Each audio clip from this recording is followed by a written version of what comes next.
Assalamualaikum warahmatullahi wabarakatuh. Bertemu kembali dengan gua Andi Bogel di konten Suara Misteri Channel. Dan sebelumnya gue berterima kasih yang sudah subscribe, like, komen, dan juga nge-share video gua. Semoga kebaikan kalian dibalas oleh Allah Subhanahu wa Ta'ala beribu-ribu kali lipat. Dan jika ada yang ingin bergabung di Suara Misteri Channel, silakan hubungin gua dan kita bisa podcast. Dan pantengin terus Suara Misteri Channel, dan gue akan menghadirkan narasumber yang mempunyai cerita lebih menegangkan, lebih menakutkan, dan lebih wadidaw.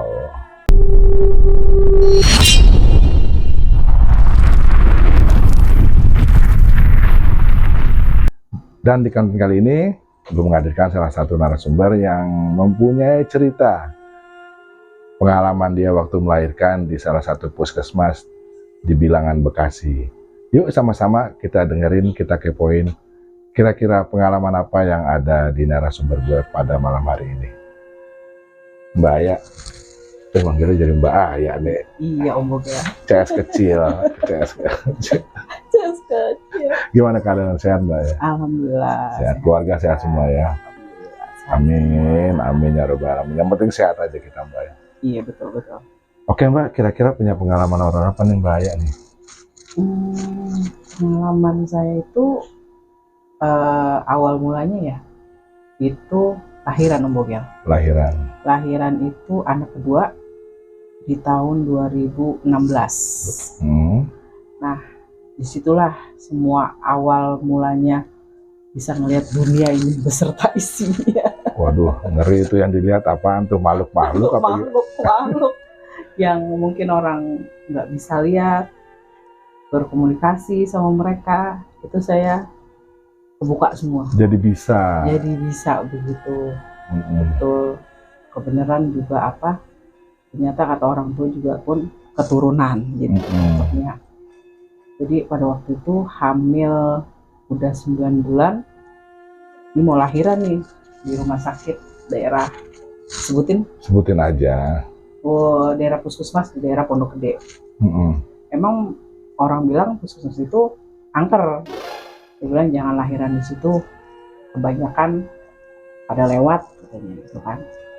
Ya kita sih nafsi lah, nggak percaya, bismillah aja kan. Ya saya ngalamin sendiri tuh Om Bogel. Masuk rumah sakit, kalau kita bilang rumah sakit ya, puskesmas itu sekitar jam 5 sore. Itu jam 5 sore masuk, diperiksa sama dokter di sana, bidan itu udah pembukaan 7. Nah kalau pembukaan 7 kan ibarat kata udah cepet, langsung inilah selesai lah, cepet kan, udah pembukaan 7 kan. Pengalaman saya lahiran tuh pembukaan 7 udah terus gitu, nggak ada masalah gitu kan. Dokter juga bilang udah bisa normal segala macam, saya nggak ada masalah lah gitu kan. Itu saya udah ngerasain pembukaan 7 sampai perkiraan dokter itu jam 7 malam lahir. Ya udah jam 7 malam. Tapi sampai dengan jam 9 malam itu sama sekali nggak ada pembukaan. Sampai dokter bilang kalau memang sampai jam 2 malam nggak ada pembukaan, ibu saya larikan ke rumah sakit besar. Dia bilang gitu kan.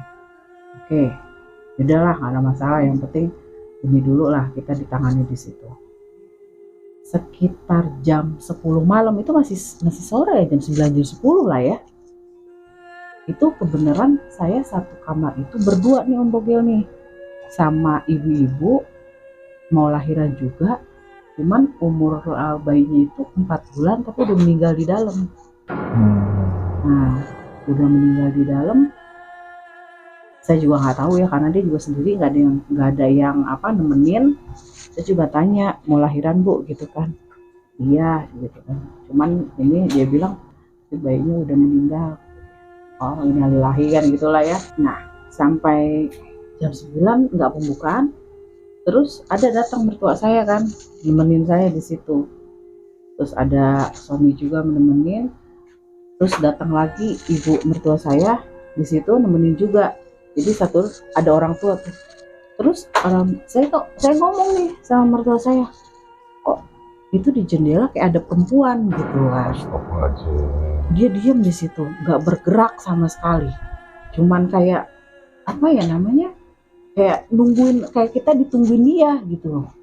Terus kata suami saya bilang begini, iya kok iya ya ada perempuan gitu. Mertua saya juga bilang, sampai dia kalau bahasa Betawi bilang dilongok ke depan dianya, tapi nggak ada. Dia balik lagi, itu ada. Oh. Jadi yang lihat bukan saya doang, saya nungguin pada ngeliat. Ibu mertua saya ini apa? Saya kata ibu mertua saya kayak macam penasaran kan. Nanti gue lihat kata dia lihat ke sana, disamperin nggak ada juga. Kok yang lain kok jadi kayak suasana itu beda gitu rasanya. Kayak ditungguin orang, tapi kita nggak kenal, tapi kayak perempuan, tapi ngeblur gitu semua. Saya lihat tuh semua berpakaian putih, rambut tuh begini. Tapi pas giliran disamperin nggak ada orangnya. Nggak ada. Cuma di jendela itu, gitu kan. Udah gitu, saya bilang, kok ini nggak ada, nggak sakit perut neng, kata mertua perempuan saya. Enggak, kata saya gitu. Lah kok lama banget, kata dia gitu ya kan. Gimana sih ini? Tanya dokter lagi. Enggak bu, enggak berubah, masih pembukaan 7 aja. Itu udah masuk ke jam 12 malam tuh. Yang kita masih ngeliatinnya tuh kok orang nggak pergi-pergi gitu loh, yang di jendela itu Om Bokel. Saya juga, mak usir apa mak, saya kayak takut banget kata saya gitu kan. Takut banget mak saya. Biar ntar gue usir, ntar gue tungguin. Tapi giliran ada mertua saya di situ, saya ngeliat tuh ada. Mertua saya lihat nggak ada. Gitu loh.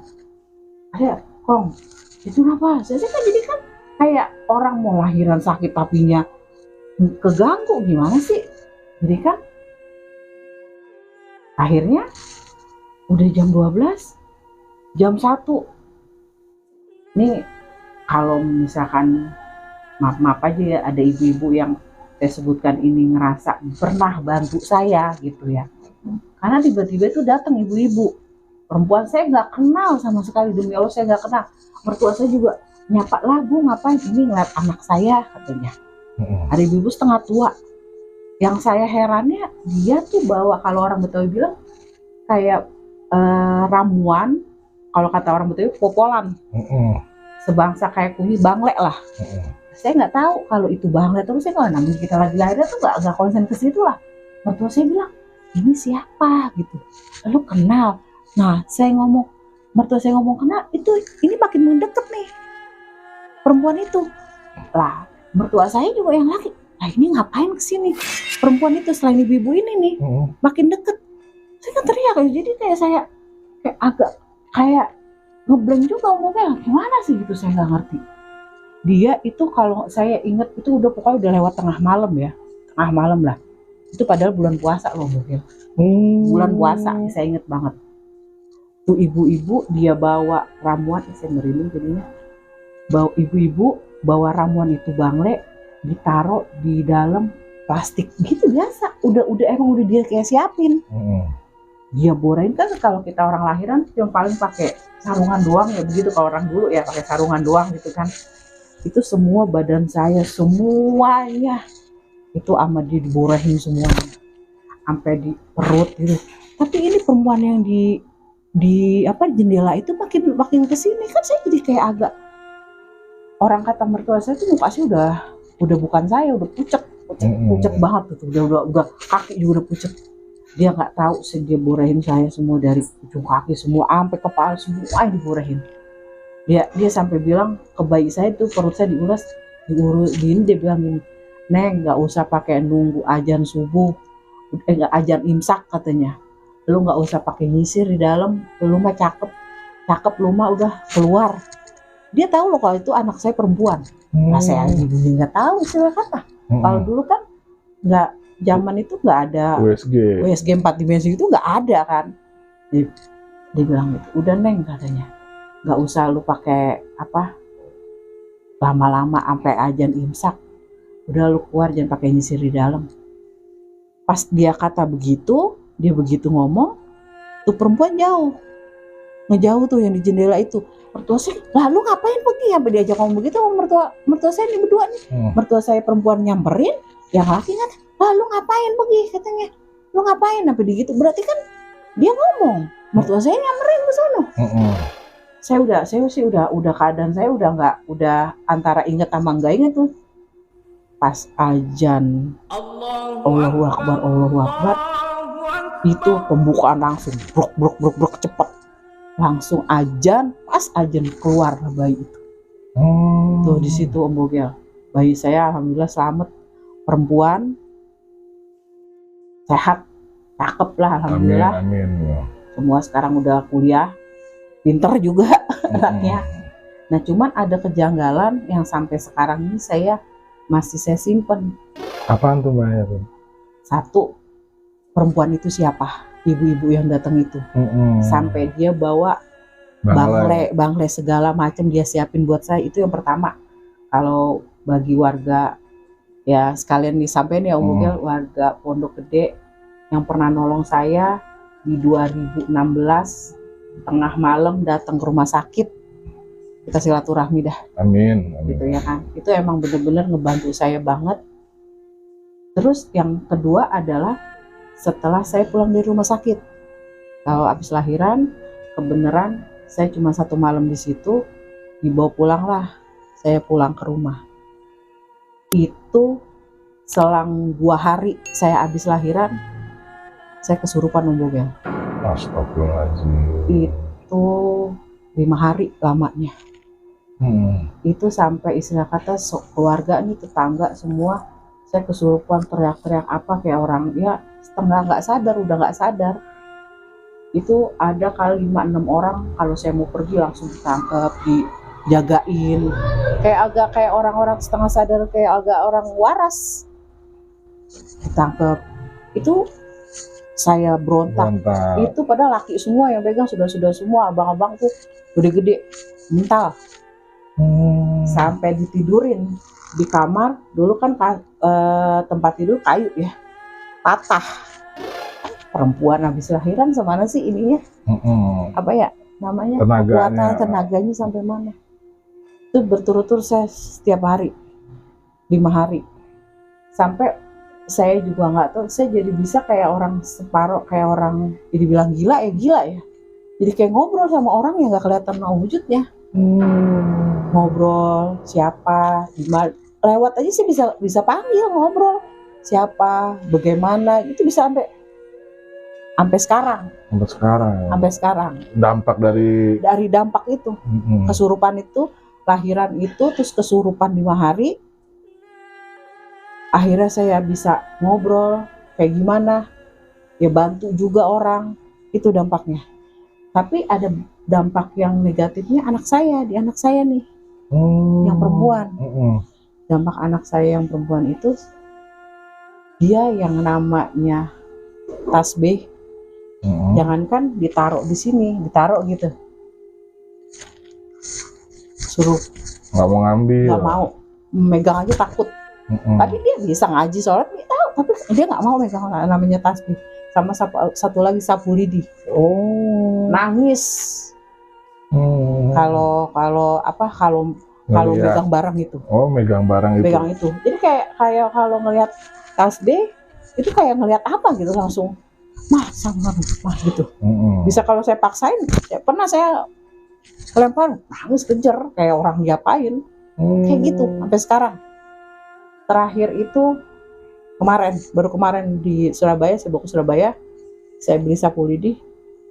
Aduh, jangan sapu lidi. Lah terus bersihin itu pakai apa? Saya bilang di kos-kosan ya. Iya. Yaudah mantar temen aku aja. Santai aja. Dia nggak mau pegang. Itu sapu lidi. Sampai sekarang. Gitu. Gitu Om Bogel.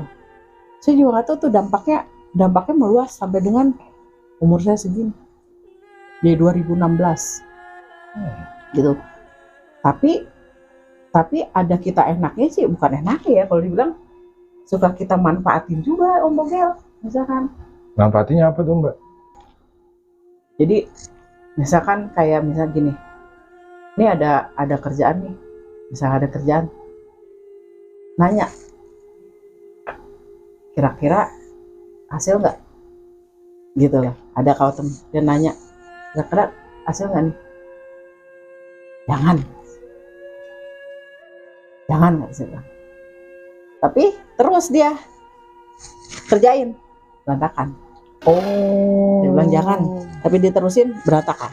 Jadi udah tahu nih Mbak Aya nih Udah tahu dampaknya ke depan.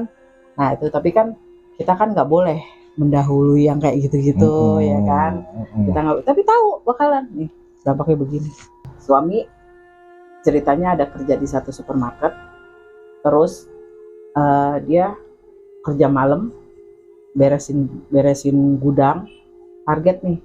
Nah cuman ini dia berdua, cuman dua orangnya doang, temennya tuh dalam gudang itu. Kalau dia tahu, dia bilang gimana nih, kerjain nggak? Ya udah, temennya istirahat ke satu-satu, nggak boleh langsung barengan, kita kan rapiin. Itu dia cerita sendiri. Dia bilang, tahu-tahu pas dia habis mau ngerjain temennya balik, itu entah berantah orang di mana, tahu-tahu banyak yang bantuin. Oh. Begitu. Dia bilang, emang dia ngomong dari rumah, ntar malam nih mau kerja malam ya. Ya, tahu-tahu ada yang bantuin itu di dalam gudang. Lah temennya bingung, kok lu udah rapi aja? Ya, tahu tadi banyak banget anak-anak kali pada datang. Lah kan padahal di maintenance cuma dua, yang lain di bagian lain, di departemen lain, bukan di dalam gudang. Itu yang ngebantuin siapa tuh Mbak ya? Kasat mata nggak ya? Ada memang, ya biasanya kadang-kadang saya sih Bogel bukannya ini ya, maksudnya kita nyuruh juga gitu, tolong bantuin dong gitu. Tapi memang kita harus bisa bahasanya sama mereka yang halus, nggak semena-mena ayo lo ini enggak, harus benar. Tapi kadang-kadang makhluk yang kayak begitu bisa menolak.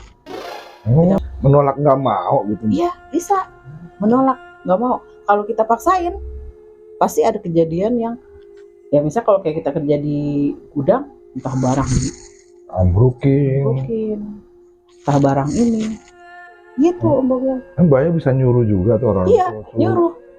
Kayak nyuruh tuh banyak, saya banyak kalau yang nyuruh gitu banyak. Saya tinggal udah dari Pondok Gede tuh saya pindah Cilengsi.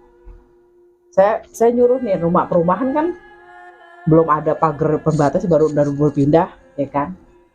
Saya mau main, kalau orang Cilengsi bilang mau balik ke Jakarta gitu, padahal kan Cilengsi ke Jakarta dekat ya. Mau balik ke Jakarta. Itu saya bilang, tungguin ya rumah, saya mau keluar, minta tolong jagain.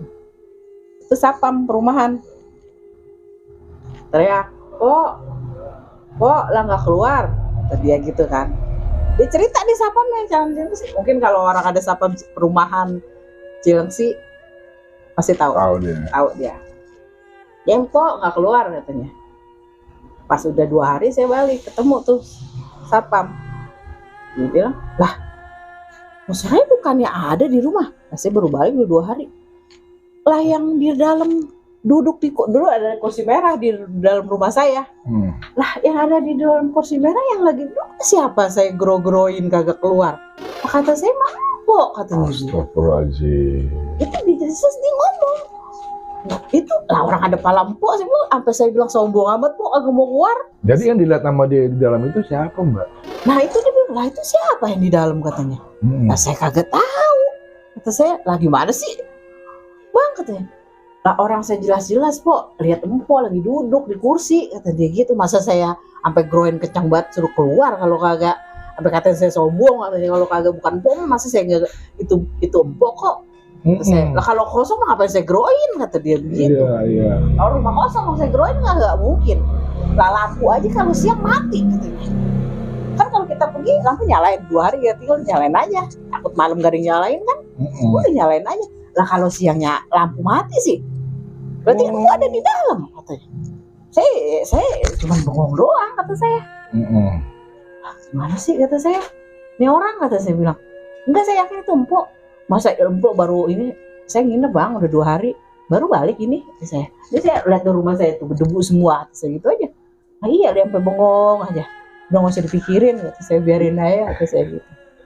Ya begitu. Pokoknya abis semenjak kejadian saya lahir itu banyak berturut terus. Sama satu lagi, saya selalu diikutin sama yang namanya binatang tokek. Pokoknya setiap saya di rumah mana, udah agak pokoknya di atas 1 tahun lah ya, itu rumah itu nggak ada tokenya, itu rumah itu pasti ada tokenya. Berapa kali saya pindah itu pasti ada tokenya. Ada tokenya. Iya, saya juga bingung. Kalau dengar-dengar kan mitosnya toke itu kan piaraan makhluk kalau gitu atau mainan mereka lah gitu. Itu selalu datang. Ada di rumah entah cuman berapa hari, terus pergi lagi, ntar dia datang lagi gitu. Selalu gitu. Nah yang di rumah di Cilengsi itu sampai banyak loh. Ada kali 5 apa 6. Anak saya sampai mau ke kamar mandi, mah itu serem banget, takut jatuh katanya. Berjejer kalau mau ke kamar mandi, mah saya takut jatuh katanya. Dibiarin aja. Gitu. Selalu kayak begitu. Selalu tuh Mbak. Kalau misalnya ini.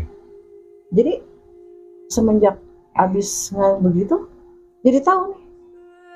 Wah ntar begini, gitu. Kedepannya begini ya, misalnya tabrakan atau apa, sial orang itu. Iya. Udah biarin aja. Ntar juga ada masanya. Kadang-kadang saya cerita sama suami saya, ntar ada masanya. Ntar kejadiannya begini. Saya bilang pas udah dia ngalamin, kok omongannya kayak ngomongan lu mah kejadian gitu. Benar. Selalu begitu. Saya juga kadang-kadang saya juga bingung saya. Suka bingung saya. Omongan kita itu kejadian benar. Iya. Si pahit lidah biasanya tuh Mbak. Itu selalu kejadian. Kata saya, ya ntar juga begini jadinya. Kejadian. Saya juga bingung gitu loh. Makanya kalau kata orang, ada beberapa orang yang suka saya dilihat-liatin gitu sama orang gitu ya. Sama orang pintar. Gitu jatuhnya. Orang pintar bagaimana kata saya. Saya nggak pernah berguru, nggak pernah kemana-mana. Gitu. Makanya saya juga bingung. Sampai sekarang tuh saya juga suka bingung. Kita main ke sana ya. Gitu. Dulu pernah ada satu orang. Ya kodim lah. Daerah Tangerang. Gimana konflik? Tanya ke saya. Ya udah, Pak. Aku suka bumi aja. Rumahnya begini. Orang pintar tuh. Saya bilang coba Pak ke sana. Nah, saya juga belum pernah. Om Boge yang nginjekin kaki saya ke situ belum pernah seumur umur. Kalau sampai Sukabumi saya lihat rumahnya sama semua apa yang saya bilang itu pokoknya juga sampai bilang ini gimana nih sama semua yang dikasih tahu. Saya juga belum pernah ke situ. Saya juga kata orangnya gimana. Nah, itu kenapa bisa begitu? Wah, ya. Itu punya gambaran nggak kita kayak ada slide gitu bentuknya seperti ini seperti itu? Iya. Ada gambaran begini ada kelihatan. Itu bisa begitu. Sampai sekarang, saya bingung. Sampai sekarang tuh Mbak. Sampai sekarang. Kalau ke tempat-tempat angker kayak gini-gini bisa. Kita ngobrol, iya. Tapi kalau udah dia bilang, saya nggak mau ya kalau mereka bilang, kalau bahasa kayak manusia juga, saya nggak mau diganggu atau semuanya. Dia nggak ngomong. Gitu loh. Makanya saya kadang-kadang suka kayak sampai dengan sekarang kayak dibilang kayak orang gila sendiri. Dah, kok jadi tahu begini padahal kan juga tahu gitu. Aneh gitu loh. Tanpa kita sadari itu Mbak. Iya. Tapi sendiri cerita dia yang makhluk itu begini. Ternyata di searching gitu kan. Ternyata di tempat itu memang ada kejadian begitu. Lah kan saya juga bingung. Saya kayak nggak tahu masalah ini. Lah saya juga baru datang ke situ. Gitu. Sampai sekarang. Sampai sekarang tuh Mbak. Sampai sekarang. Makanya kalau anak-anak saya nih kemana-mana terus dia agak mencong sedikit bohong. Tahu nih dia mau pulang ke rumah tapi dia kemana dulu terus saya langsung kontak padahal dia udah kontak saya Mas saya pulang ya OTW tapi dia belok kakak kemana kok bisa gitu saya juga bingung sendiri jadi tahu lah kok gini kata saya sampai sekarang gue bingung. Pernah nggak ada makhluk gitu yang pengen ikut Mbak? Banyak berteman. Banyak banget dan bentuknya aneh-aneh banyak banget. Tapi yang paling serem yang pernah Mbak lihat itu di mana Mbak? Paling serem banget. Sepengalaman saya kerja ya. Saya kerja juga tuh Mbok yang dari Sabang sampai Merauke. Yang paling saya serem itu di Papua. Apa tuh Mbak tuh di Papua? Tuh di Papua saya belum pernah itu ngeliat makhluk itu. Saya belum pernah seumur saya jalan kemanapun. Ngobrol sama makhluk yang kayak begitu saya belum pernah melihat orang kayak gitu istilah makhluk begitu. Jadi ceritanya tuh saya pas kunjungan ke Jayapura Nah, perjalanan saya awalnya dari AB Pura ke Jayapura dengan mengendarai kendaraan itu 4 jam.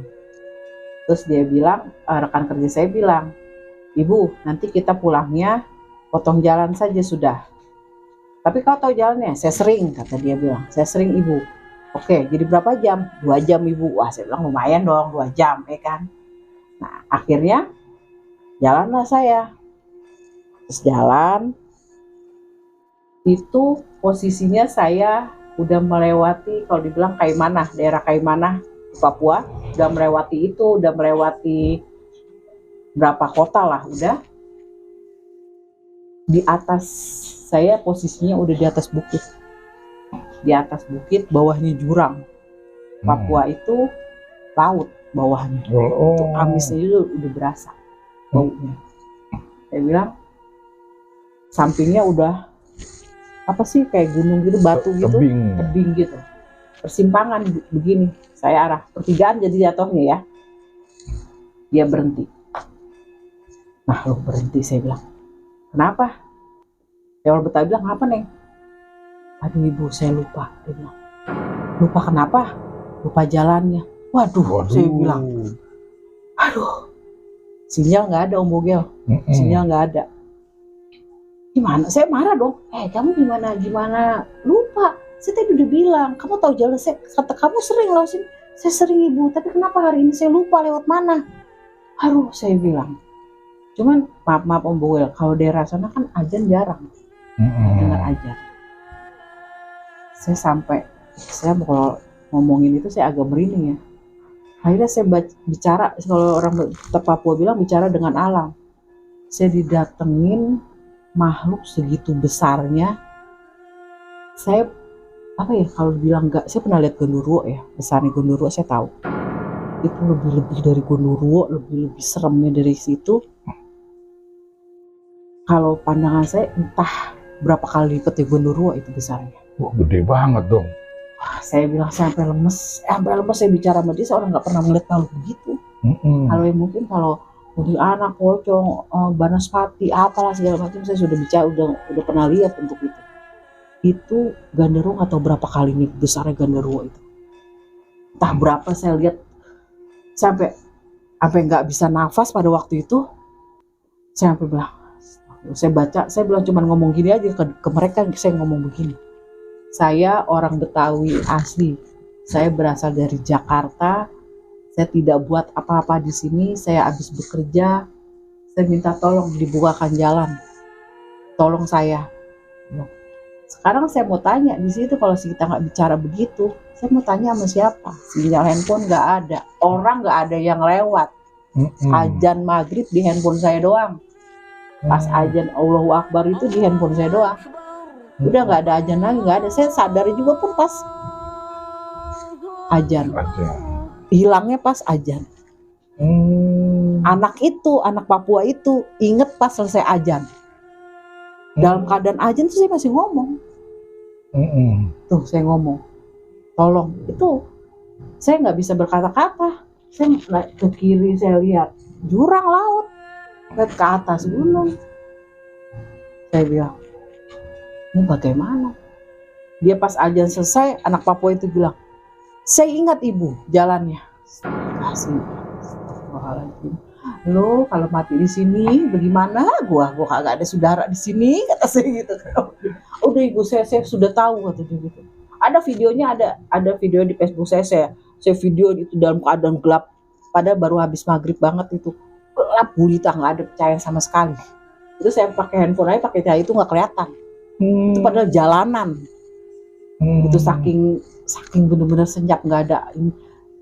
Sampai angin aja nggak ada omongnya.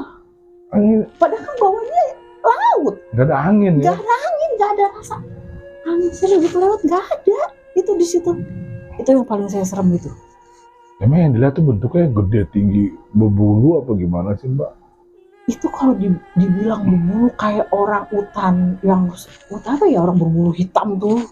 Kalau saya bilang gandarwo itu, maaf gandarwo itu lebih santai mungkin saya menghadapinya. Udah biasa saya pernah lihat itu barang.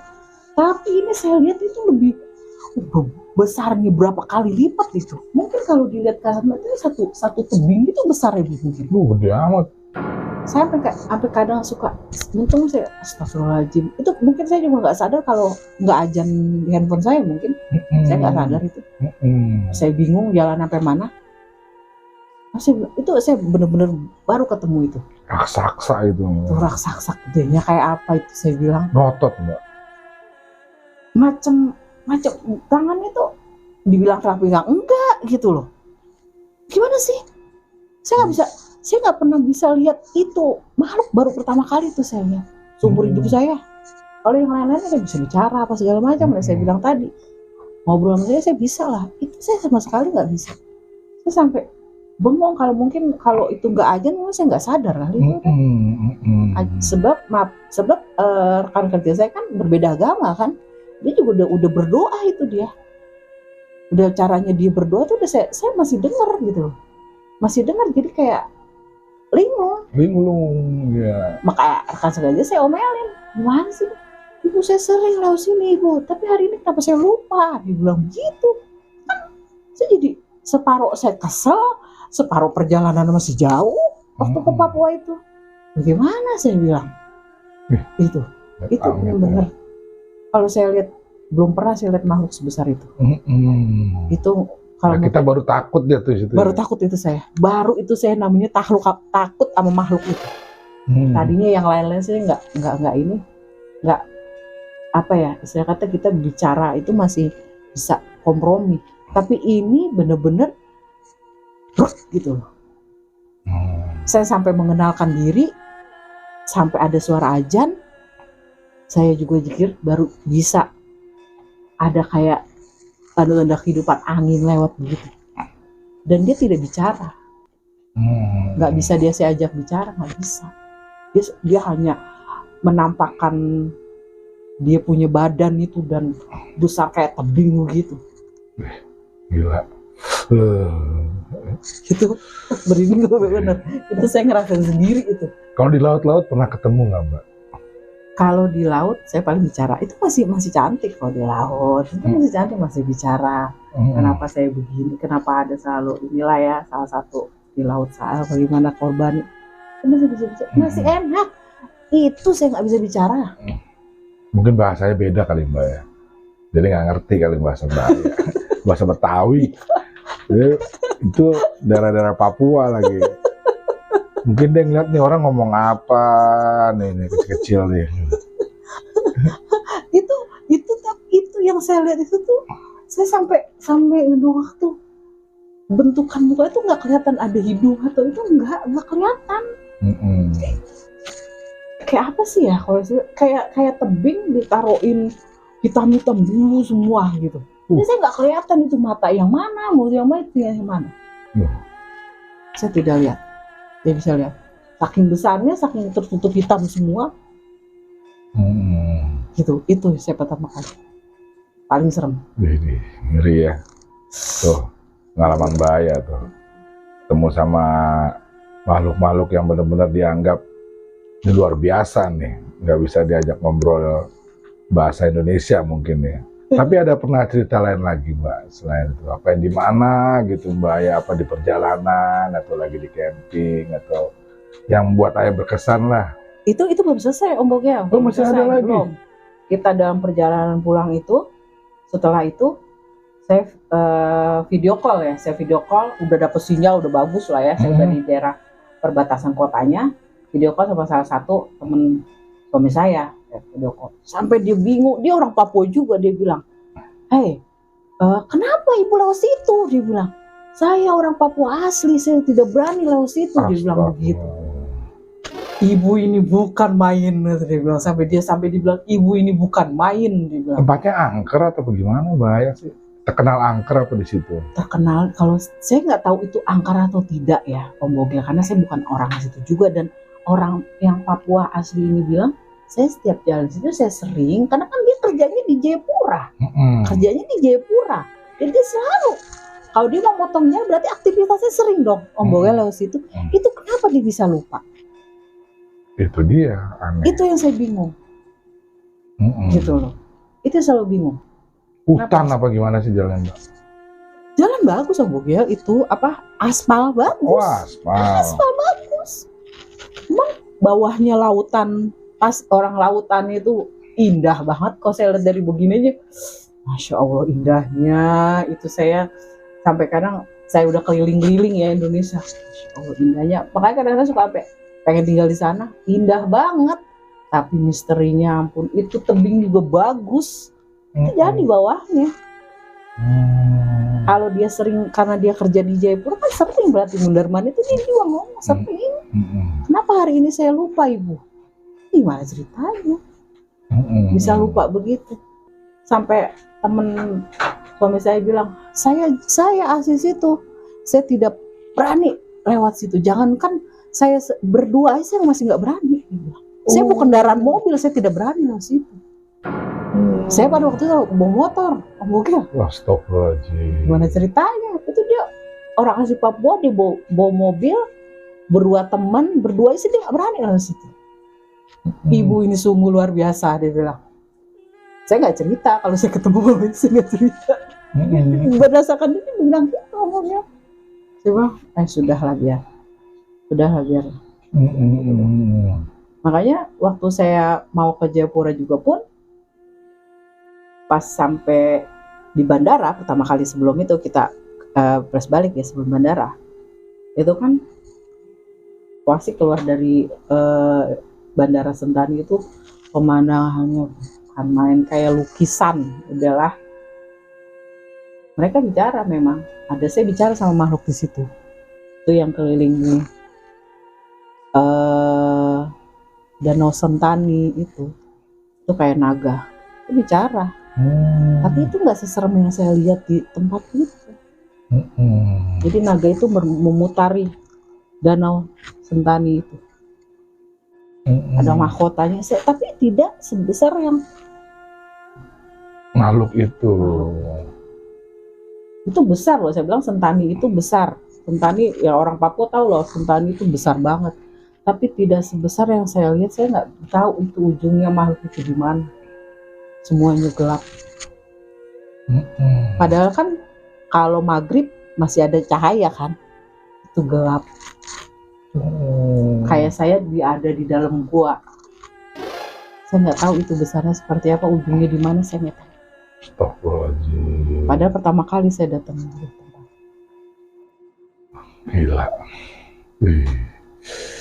Mungkin bisa hilang kali orang situ, Mbak ya. Ya bisa mungkin hilang, mungkin udah nggak ketahuan juga jenazah atau apanya, bisa nggak tahu lah.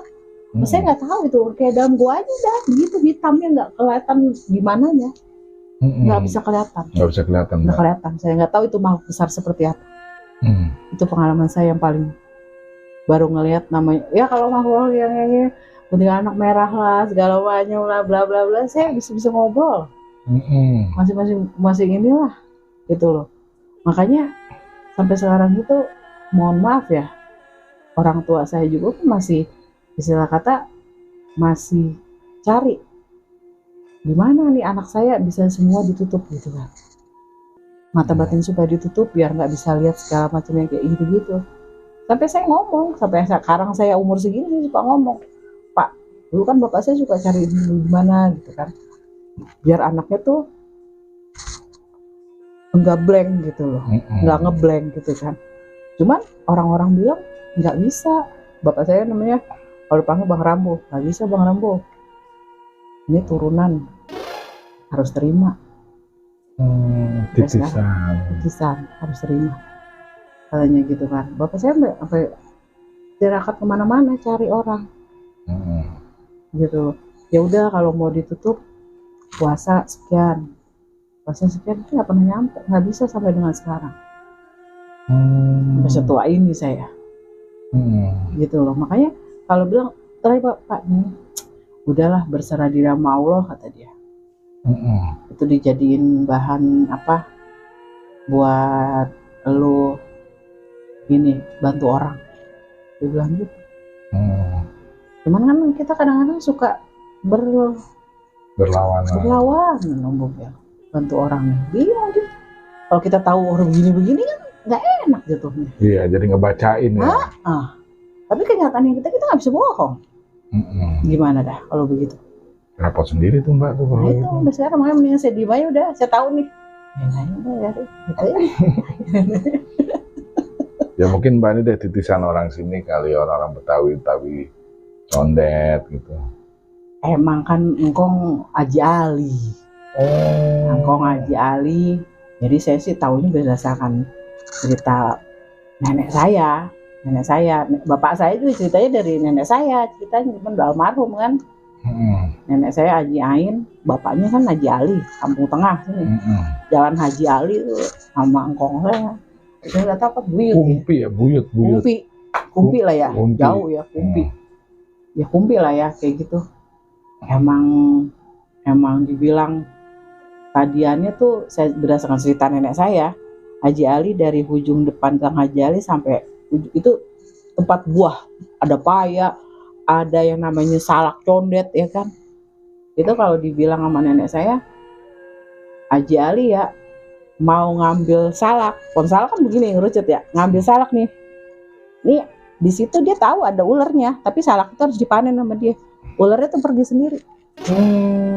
Baru tangannya yang mau ngambil salak, nggak pakai media apa-apa. Kalau orang dulu mana ada media kan. Baru mau istilah nyogro salak, ada ular ini kabur. Tuh begitu.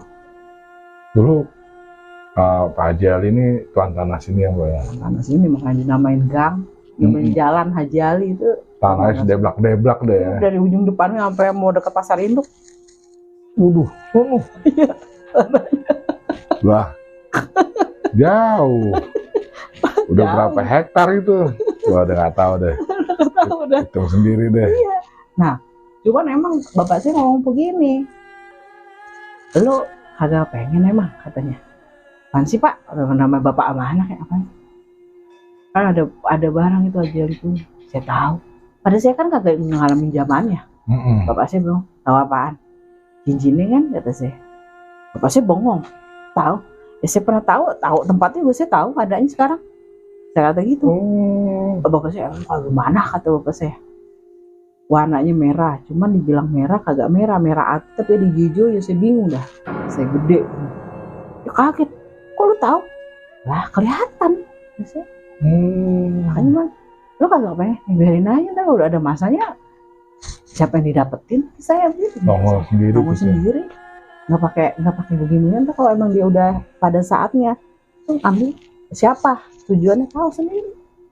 Kasih saya. Jadi kalau di keluarga besar saya nih, keluarga besar bapak saya nih tahunya, itu pada tahu kalau saya bisa begini. Ditambah lagi udah begitu, saya udah bisa begitu. Pas kematian almarhum nenek saya kan hubungannya saya deket banget. Dibilang kalau kata keluarga besar saya cucu paling sayang. Paling sayang apaan gue dikasih saya mah. Namanya siapa sih namanya? Almarhum Haji Ain.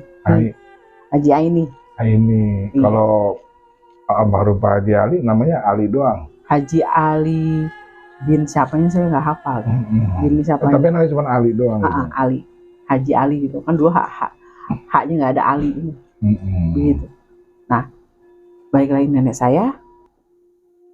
Pas nenek saya meninggal, kebenaran nenek saya meninggal itu hari Jumat.